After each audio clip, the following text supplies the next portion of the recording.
Hello मेरे प्यारे दोस्तों, आप सबको मेरी तरफ से नमस्ते, सत श्री अकाल, अस्सलाम वालेकुम। क्या हाल चाल है आपका? आज आपके सामने एक छोटी सी स्टोरी लेके आई हूँ, जो स्टोरी की कई सदियों से हर घर में, हर स्कूल में, हर कंट्री में सुनाई जाती है। तो ये स्टोरी है एक खरगोश की और एक कछुए की। और मुझे यकीन है आप में से बहुत दोस्तों ने ये स्टोरी सुनी होगी। इस स्टोरी में वही आम सी कहानी है। एक कछुआ है और एक खरगोश है। दोनों चाहते हैं कि ये आ गई मेरी बिल्ली, ये जो मुझे सुबह 4:30 बजे उठाती है नौशीन के लिए, ये वाली है मेरी मोटो सी। देखो इसको, ये देखो, ये वाली मोटी मोटी मेरी बिल्ली। तो जी एनीवे, कहानी को आगे बढ़ाते हैं। तो कछुआ और खरगोश, इन दोनों में बात होती है कि चलो हम रेस लगाएं। कछुआ खरगोश से कहता है हम दोनों रेस लगाते हैं, देखेंगे कौन जीतेगा। तो खरगोश हंसने लगता है, कहता है तेरा दिमाग खराब है, मैं इतनी तेज भागने वाला और तू इतना छोटा सा जानवर, तू मेरे साथ क्या रेस लगाएगा। अब देखें जी, कभी किसी की ताकत के ऊपर, कभी किसी के छोटे बड़े होने पे ये सोचना नहीं चाहिए कि कौन ज़्यादा ताकतवर होगा, किसको अल्लाह ने ज़्यादा बख्शा है, किसकी ज़िंदगी मेरे से ज़्यादा बेहतर है। कभी उसकी आउटलुक देखकर कि उसने, वो दिखने में कैसा है, वो उसने कपड़े वगैरह कैसे पहने हैं, या उसके पास कार है या नहीं है, या वो साइकिल पे जा रहा है या क्या है, ऐसी चीज़ों से ये दुनियावी चीज़ें हैं।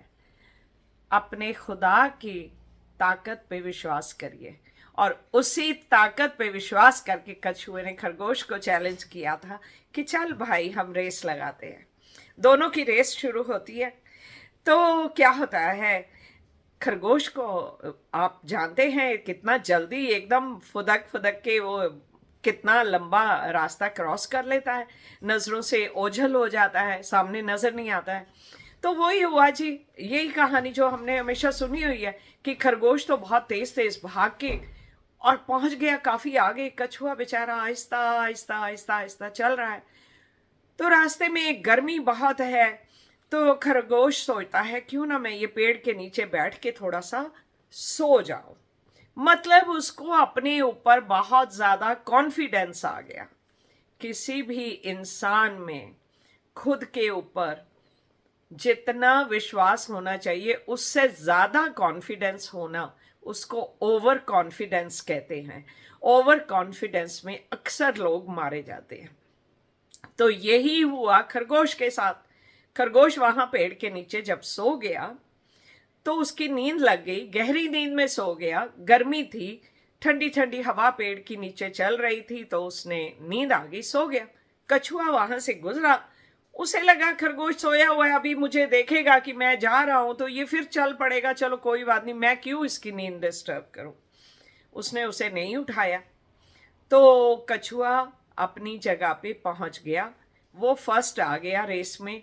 और खरगोश की जब नींद खुली तो वो बहुत पछताया कि मैंने ये क्या कर दिया।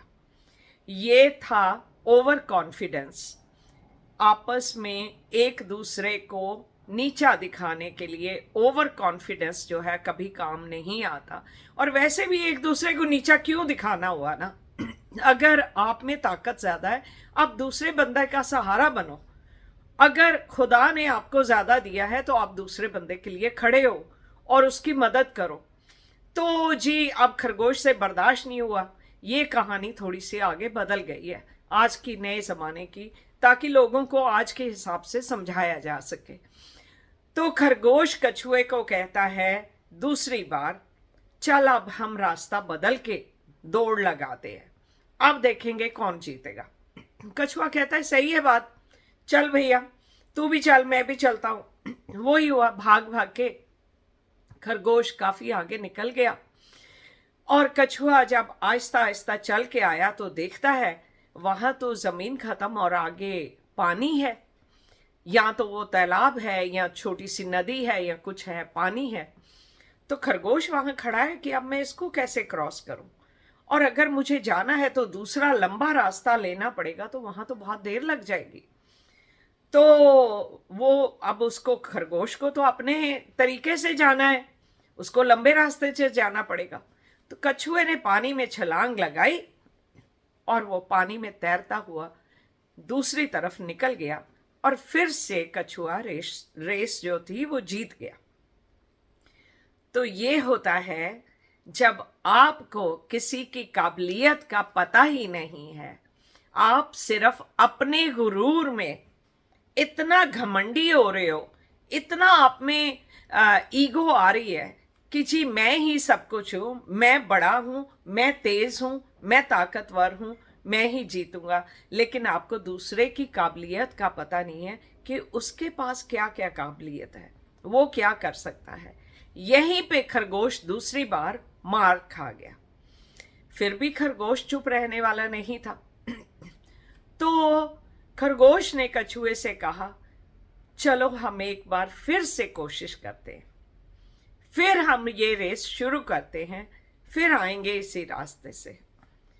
अब खरगोश जो था 2 बार हारने के बाद उसे शायद अंदर से आवाज आई होगी कि ये अपने ऊपर इतना गुरूर मत करो, अपनी ताकत को दूसरों को दिखा के खुद को बहुत ताकतवर मत दिखाओ, खुद को ये मत समझो कि तुम सबसे ऊपर हो। देने वाला, नवाजने वाला अल्लाह है, भगवान है, उसकी बात उस पे रहने दो। तुम्हारे बस में जो है तुम अपनी तरफ से वो करो। तो जब रेस शुरू होने लगती है तो वो कछुए से कहता है, चल आ तू मेरी पीठ पे बैठ जा, कहाँ मैं तेरा इतना इंतजार वहां करूंगा कि कब तू वहां पहुंचे और तू पानी में से गुजर के जाए। तो जी कछुए को दिल में समझ आ गई बात कि क्या हो रहा है, तो वो खरगोश की पीठ पे बैठ जाता है। खरगोश उसको लेके फटाफट वहां तक पहुंच जाता है जहां तक जमीन है। आगे चल के जब पानी को क्रॉस करना है तो कछुआ खरगोश से कहता है, तू भी मेरी पीठ पे बैठ जा और मैं तेरे को पानी के उस पार ले जाऊंगा। कछुए ने खरगोश को भी पानी पार करवा दिया और दोनों ने एक साथ रेस जीत ली। इस कहानी से क्या सीखने को मिलता है? जो भी एक दूसरे की ताकत है उसको आप रिस्पेक्ट करें, उसको आप सराहें, उसको अपनी जेलसी से खुद को भी खत्म ना करें और दूसरे की भी बदनामी ना करें। अगर आप अपने भाई बहन के लिए, अपने दोस्तों के लिए, किसी के लिए खड़े हो सकते हैं तो उनके लिए खड़े हों, उनका सहारा बने, उनका साथ दें। अगर अल्लाह ने आपको चुना है कि उन्होंने किसी की मदद करनी है, इंसान देने वाला कोई नहीं होता है। ये नहीं कि आज किसी के पास बहुत पैसा है, बहुत ताकत है, तो वो किसी को, दूसरे को दे रहा है तो वो कहे कि मैंने इसकी इतनी मदद कर दी। ऐसा नहीं होता है। भगवान ने, खुदा ने जिसकी मदद करनी है उसके लिए वो किसी और को चुनता है। जैसे उसने कछुए को खरगोश के लिए चुना, उसको पानी क्रॉस करवाया, ऐसे ही खुदा अपने उन इंसानों को चुनता है जिनके दिल साफ होते हैं, जिनके अंदर गुरूर नहीं होता है, जिनके अंदर शो ऑफ नहीं होती है कि मैं उससे ज्यादा ताकतवर हूं। जहां वो इंसान दूसरों के दुख को, दर्द को समझता है कि मुझे अल्लाह ने, मुझे भगवान ने इतना दिया है, मैं खाने को तो सबको 2 वक्त की रोटी ही खानी है ना, तो वो जब मैंने खा ली, बाकी बैंकों में पड़ा हुआ सड़ रहा है तो मैं उसका क्या करूंगा? अगर मेरा पड़ोसी भूखा बैठा हुआ है तो मैं क्यों ना अपने पड़ोसी को भी 2 रोटियां दे दूं ताकि वो भी खा ले और वो भी चैन की नींद सो सके। ये होती है एक तो अच्छी सोच। जब आप अच्छी सोच रखते हो तो ऊपर वाला हर वक्त आपको अपनी लिस्ट में सबसे ऊपर रखता है। जब भी उसने किसी की मदद करनी है तो उसे पता है कि ये इंसान, मैं इसके ऊपर डिपेंड कर सकता हूं, ये अगर मैं इसको पैसा दूंगा तो ये अकड़ में आके, गुरूर में आके, ऐशो आराम में ये पैसा नहीं उजाड़ देगा, ये दूसरों का भी ख्याल करेगा। तब वो ऊपर वाला ऐसे इंसान को चुनता है किसी और की मदद के लिए। तो मेरे दोस्तों, आप सबसे मेरी यही इल्तिजा है, एक तो दूसरों से इतना जलना बंद कीजिए कि उसके पास इतना है, उसके पास इतना है, वो ज्यादा ताकतवर है, मेरे को खुदा ने इतना क्यों नहीं दिया, दूसरे को क्यों दिया। ये जलन बंद करें अपने दिल से। और दूसरी बात, अगर कोई किसी की मदद करता है तो उसमें भी आप अपनी जलन ना निकालें, उसके बारे में अफवाहें मत उड़ाएं कि इसने बंदों को खरीद लिया, इसने पैसे दे के सबको अपनी ताकत बना लिया। ये कहें कि अल्लाह ने जैसे उसे चुना है मुझे भी चुने, मुझे भी दूसरों की मदद के लिए चुने। तो तब आप देखें, ना आपके घर में कमी होगी, ना किसी और के घर में कमी होगी। आपको भी अल्लाह ताला नवाजेगा, आपको भी भगवान ऐसे ही दूसरों की मदद के लिए खड़ा करेगा।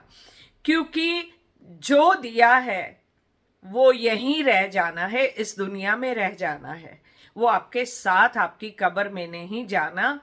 आपके मरने के बाद स्वर्ग में आपके साथ दुनियावी एक भी चीज, एक सुई तक नहीं जा सकती है। तो अपने बहन भाइयों की ताकत तो बने, अपने बहन भाइयों की बदनामी से बचें। उनको बदनाम करने से अच्छा है उनके साथ खड़े रहें, उनकी ताकत बने। किसी बाहर वाले को अपने बहन भाइयों के बारे में बात ना करने दे। उनकी जितना हो सकता है साथ रह के ताकत बने और ऐसे ही प्यार से जिंदगी गुजारें। ऐसी मिसाल वाली जिंदगी जिए कि आपके मरने के बाद भी लोग आपके नाम को याद रखें और कहें ये एक इंसान था जिसने ऐसे काम किए। क्योंकि जो पैसा आपका बैंकों में पड़ा रहेगा, उसके लिए आपके जो बाद में बचे हुए रिश्तेदार हैं वो कोर्ट कचहरियों में चक्कर लगाएंगे कि ये मुझे मिलना चाहिए, ये इतना हिस्सा मेरा है, ये इतना हिस्सा मेरा है। चाहे कमाया आपने था, लेकिन आपके रिश्तेदार, आपके बहन भाई उस पैसे के लिए, उस जमीन के लिए जो आपने खरीद के इतने महल खड़े किए थे, आपके परिवार वाले कोर्ट कचहरियों में उसके लिए लड़ते फिरेंगे। तो इससे बेहतर है किसी और की जिंदगी जीते जी संवार जाए, किसी और का घर भी बसा जाए। इसी में ही ऊपर वाला खुश है, इसी में ही आपका भी भला है और आपको भी आगे चल के जन्नत में अच्छी जगह मिले। यही मेरी आज की स्टोरी थी आप सबके लिए। आई होप आपको ये बातें पसंद आई होंगी। इंस्टेड ऑफ हम लोग चीखने चिल्लाने, एक दूसरे के लिए बदनाम करने के लिए बातें ढूंढना, अच्छी अच्छी बातें, ऐसी बातें हम करें जिससे सबकी जिंदगी में पॉजिटिवनेस आए, जिसमें सब लोग एक दूसरे का साथ दे के खुश हों, ना कि जेलसी से एक दूसरे की मरते रहें और सड़ते रहें। तो मेरी तो यही दुआ है आप सबसे कि आप सबके लिए दुआ है कि अल्लाह ताला भगवान आप सबको ऐसा नेक सोचने का मौका दे और आप अच्छी राह पे चलें। आज के लिए इतना ही। बहुत शुक्रिया। नमस्ते, सत श्री अकाल, अल्लाह हाफिज।